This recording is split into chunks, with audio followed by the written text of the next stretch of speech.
নমস্কার বন্ধুরা, আমি সর্বাণী। আমার বই পড়ুন বইকে ভালোবাসুন চ্যানেলে সকল শ্রোতা বন্ধুদের স্বাগত জানাই। আজ আপনাদের পড়ে শোনাবো আমি পদ্মজা উপন্যাসের পর্ব 46। এবার কি হবে? লিখন সাহর সঙ্গে কি পদ্মজার বিয়ে হবে? তারা দুজনে আবার কি নতুন করে সংসার গড়ে তুলবে, নাকি পদ্মজা তার স্বামী আমির হাওলাদারের স্মৃতি নিয়ে বাকি জীবনটুকু কাটিয়ে দিবে? তাহলে শুনে নিন আমি পদ্মজা। লিখনের মা ফাতিমা ক্রোধে উন্মত্ত হয়ে ঘরের জিনিসপত্র ভাঙচুর করছেন। তিনি ত্রিধার সঙ্গে লিখনের বিয়ে ঠিক করেছেন, কিন্তু লিখন দৃঢ়তার সঙ্গে বিয়ে করতে অস্বীকার করেছে। তার হৃদয় জুড়ে রয়েছে পদ্মজার নাম। সে অপেক্ষায় আছে যেদিন পদ্মজা কারাগার থেকে মুক্তি পাবে সেদিন তাকেই বিয়ে করবে। ফতিমার কাছে ব্যাপারটা অকল্পনীয়। একজন খুনি, বিধবা, তার আবার স্বামী হন্তারক এক সন্তানের জননীকে তিনি কোনো মতেই পুত্রবধূ হিসাবে মেনে নিতে প্রস্তুত নন।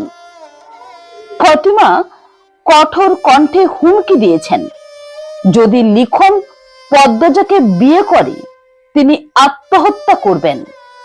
তার কাছে সামাজিক মর্যাদা হারানোর চেয়ে মৃত্যুই শ্রেয়। লিখন এসব হুমকিতে বিচলিত হলো না।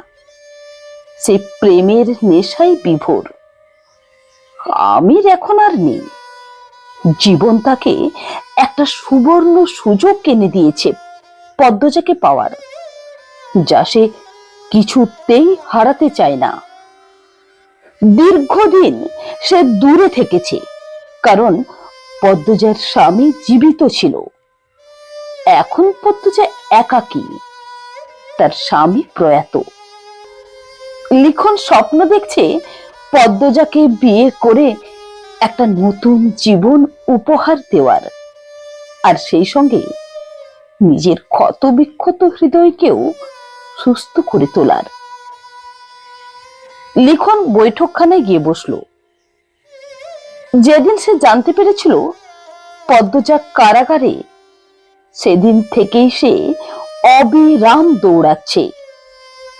অসুস্থ শরীর নিয়েও খাওয়া দাওয়া ভুলে গিয়ে সে ছোটাছুটি করেছে।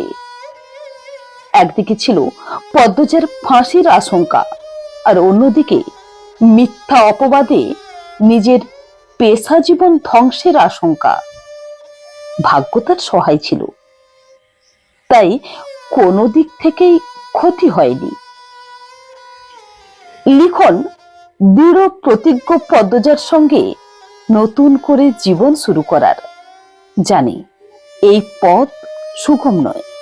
সামনে রয়েছে পারিবারিক বিরোধিতা, সামাজিক কুৎসা, আর অনিশ্চিত ভবিষ্যতের চ্যালেঞ্জ। তবুও লিখন আশাবাদী। তার ভালোবাসার শক্তিতে সে সব বাধা অতিক্রম করতে পারবে। দ্বিতীয় তলা থেকে ফাতিমার উত্তেজিত কণ্ঠস্বর ভেসে এলো। এই মেয়ের জন্যই আমার ছেলের জীবনে প্রথমবার আহত হয়ে হাসপাতালে ছিল। এমন অমঙ্গলময়ী নারীকে আমি কখনোই আমার ছেলের জীবন সঙ্গিনী হিসেবে মেনে নেব না। তুমি তোমার ছেলেকে সামলাও। ফাতিমার স্বামী তাকে শান্ত করার অক্লান্ত চেষ্টা করছিলেন, কিন্তু তার প্রচেষ্টা ব্যর্থতায় পরিণত হচ্ছিল।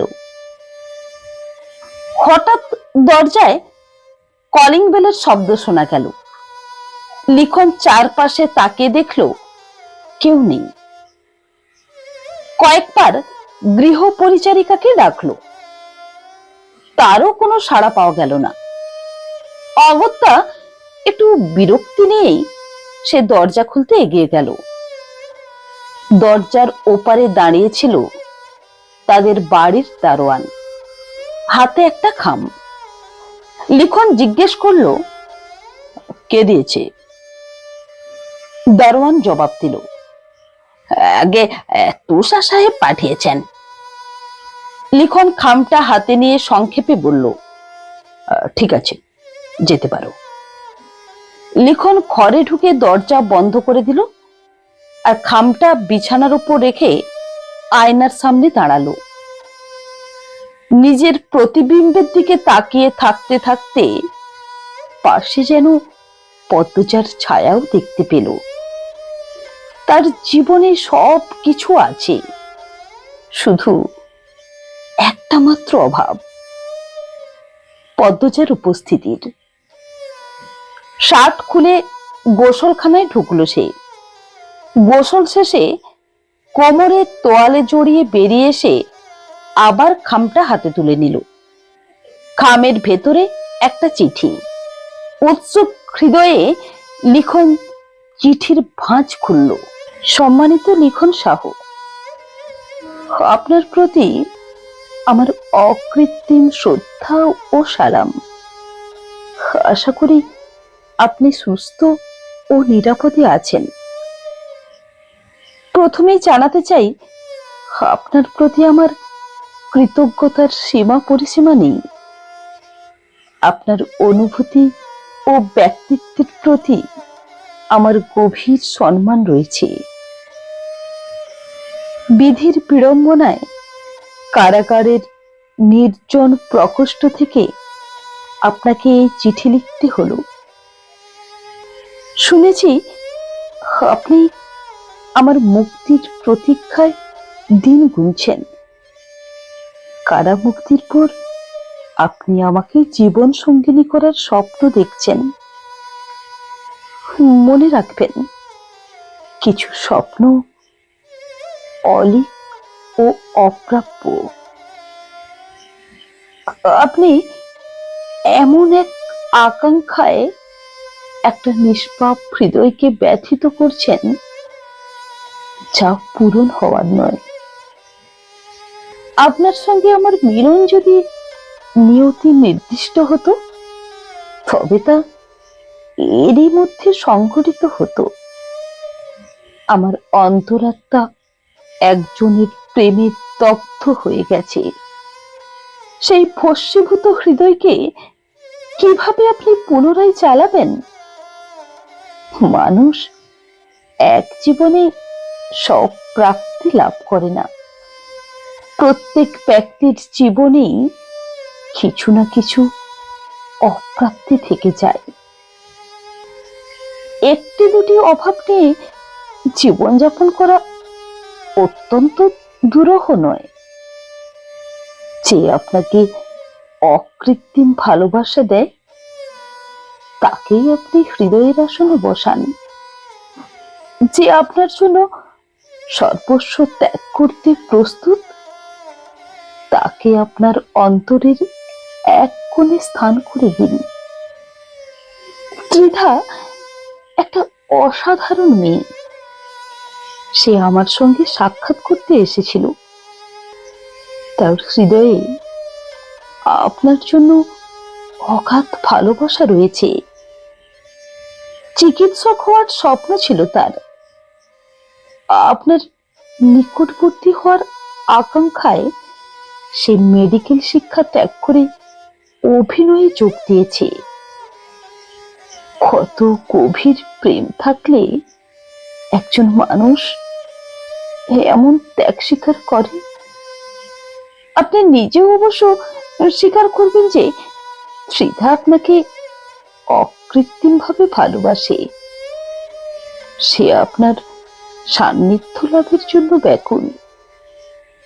ত্রিধাই আপনাকে পূর্ণাঙ্গ ভালোবাসা দিতে সক্ষম। আমাদের মিলন অসম্ভব। এই স্বপ্নকে আর বহন করবেন না। আমার সত্তার প্রতিটি অণুতে একটা নামই প্রতিধ্বনিত হয়। আমি শুধু একজনের জন্যই ব্যাকুল। সহস্র চেষ্টা করেও আমি আপনাকে সামান্যতম ভালোবাসা দিতে পারবো না। তখন সেই ভালোবাসা অভিশাপে পরিণত হবে। আমরা বিবাহ বন্ধনে আবদ্ধ হলে কেউই সুখী হব না, না আপনি, না আমি, না আমার পরিবার, আর না ত্রিধা। আমি ত্রিধাকে বিয়ে করতে বা ভালোবাসতে বলছি না আপনাকে। ভালোবাসা জোর করে হয় না। তবে বিবাহ বন্ধনে আল্লাহ তাআলা স্বয়ং করুণা বর্ষণ করেন, ভালোবাসা ঠেলে দেন। জীবনকে একটা সুযোগ দিয়ে দেখুন। আমার মা বলতেন, মানুষ এই পৃথিবীতে নির্দিষ্ট দায়িত্ব নিয়ে আসে, সেই দায়িত্ব সম্পন্ন হলে তারা মৃত্যুর কোলে ঢলে পড়ে। সম্ভবত আমারও কিছু দায়িত্ব অসমাপ্ত রয়েছে, তাই এখনো জীবিত আছি। যদি কখনো এই পৃথিবীর বুকে মুক্ত বিচরণের সুযোগ পাই, আমি আপনাকে আমার পাশে দিতে চাই না। আমি আমার স্বামীর স্মৃতি আঁকড়ে ধরে বেঁচে থাকতে চাই। এই জীবনযাপনে সুখ না থাকুক, প্রশান্তি আছে। আমার শুভাকাঙ্ক্ষী হিসাবে সেই প্রশান্তিটুকু কেড়ে নেবেন না। আপনি আমার জীবন কাহিনীর একটা পৃষ্ঠা মাত্র। আমি আমার অবশিষ্ট জীবন নিজের মতো অতিবাহিত করতে চাই। নিষ্ঠুর বাস্তবতার কথা বলার জন্য আমি অনুতপ্ত। আপনার জীবন ভালোবাসায় পরিপূর্ণ হয়ে উঠুক। পরিবারকে উপযুক্ত সময় দিন।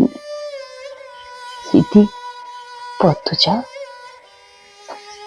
লিখনের চোখ থেকে দুটো বড় বড় অশ্রুবিন্দু গড়িয়ে পড়ল চিঠির উপর। প্রতিটি শব্দ তীক্ষ্ণ ছুরির মতো বিঁধছিল তার হৃদয়ে। চিঠিটা রেখে ধীরে ধীরে জানালার পাশে এসে দাঁড়ালো সে। কাঁপা হাতে পর্দা সরিয়ে বাইরের দিকে তাকালো। ঝোড়ো হাওয়া ধুলো উড়িয়ে ছুটে চলেছে। মেঘলা আকাশ থেকে মনে হচ্ছে আজ রাতে প্রবল ঝড় উঠতে পারে। লিখনের অন্তরে তুমুল ঝড় বইছে। নিজেকে এই পৃথিবীর সবচেয়ে অবহেলিত পরিত্যক্ত মানুষ বলে মনে হচ্ছে। পদ্মজা তার কাছে অধরা স্বপ্নের মতো, আকাশের দূরতম নক্ষত্র, চিরকালই নাগালের বাইরে।